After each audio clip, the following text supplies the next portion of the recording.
राम राम जी मेरे दोस्तों। जय रामराज आह्वान मिशन। आओ चलो आज फिर चलते हैं रामराज की यात्रा पर और चर्चा करते हैं क्रोध के विषय में, जो हमारी रामपन की बुक पार्ट 18 के पेज नंबर 21 पर लिखा है। क्रोध।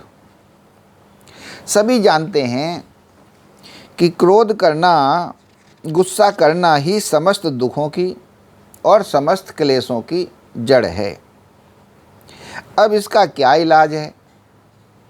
इस बात को जब मैं सोचता हूँ, देखता हूँ तो पाता हूँ कि बस इसका एक ही इलाज है कि गुस्सा क्यों कर रहा है, किस वजह से कर रहा है। सब बेकार है। अगर कर रहा है तो वह गलत है। अर्थात जब कोई गुस्सा करता है तो इस पे अगर विचार किया जाता है, देखा जाता है, तो इस तरीके से ही विचार किया जाता है गुस्सा क्यों कर रहा है, गुस्सा किस वजह से कर रहा है। सब बेकार है। अगर कर रहा है तो गुस्सा करना तो बस गलत ही है। सही वजह, गलत वजह सब अमहत्वपूर्ण है। अगर महत्वपूर्ण है तो सिर्फ इतना कि गुस्सा अगर किया जा रहा है तो गलत है। गुस्सा करना ही नहीं चाहिए। गुस्सा करना ही गलत है। गुस्से से बचना चाहिए। गुस्से को हंसकर टालना चाहिए। बस यही तरीका है, कोई और दूसरा तरीका नहीं है। इसका ही परिणाम होगा कि दुनिया से गुस्सा हटता चला जाएगा, दुनिया से गुस्सा मिटता चला जाएगा और दुनिया में गुस्सा निम्न स्तर पर हो जाएगा। क्योंकि शांति तो वहीं है जहाँ गुस्सा नहीं है।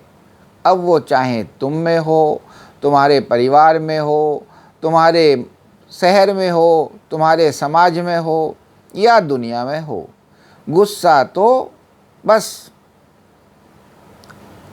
अशांति फैलाता है, दुख फैलाता है, कलेश फैलाता है। सही गलत, नफ़ा नुकसान, अच्छा बुरा सब समान ही है। यह तो सिर्फ भगवान की लीलाएं हैं कि किसको नुकसान हो रहा है, किसको फ़ायदा हो रहा है, किसके साथ सही हो रहा है, किसके साथ गलत हो रहा है, क्या अच्छा हो रहा है और क्या बुरा हो रहा है। सब भगवान की लीलाएं हैं और भगवान की कृपा हैं। कभी कैसी हो रही है, कभी कैसी हो रही है। अब इन लीलाओं पर गुस्सा क्या, गुस्सा क्यों? बस इस रास्ते को अपनाओ एवं इस दुनिया को गुस्से के प्रकोप से मुक्त करो। दुनिया आपकी आभारी हो जाएगी। कितनी सुंदर बात है, समझने वाली क्रोध को। क्योंकि यह अगर आप चिंतन मनन और विचार करके देखें तो पाएंगे बस ये सारा क्रोध और गुस्सा ही समस्त अशांतियों की, समस्त कलेशों की जड़ है। कभी कोई गुस्सा कर देता है तो उसकी वजह से मुसीबत हो जाती है, कभी तुम गुस्सा कर देते हो उसकी वजह से मुसीबत हो जाती है, कभी कोई, बस सारा गुस्से से ही खेल बिगड़ रहा है। तो इसका मतलब ये हुआ कि किसी तरीके से अगर गुस्सा करना, क्रोध करना बंद हो जाए या ना के बराबर हो जाए तो बस शांति ही शांति, सुख ही सुख। अशांतियाँ फिर नाम मात्र की रह जाएंगी, कलेश नाम मात्र के रह जाएंगे। इसका मतलब स्वयं को, परिवार को, व्यापार को, समाज को, दुनिया को सुख शांतिपूर्ण बनाया जा सकता है, शांतिपूर्ण बनाया जा सकता है। क्योंकि स्वयं को तो गुस्सा करने से रोका ही जा सकता है, और एक एक करके अगर सब ही स्वयं को गुस्सा करने से रोकने लग जाएंगे तो गुस्सा रुक जाएगा। गुस्सा तो किया जाता है तो होता है, अगर ना किया जाए तो थोड़े ही हो जाएगा। तो इस प्रकार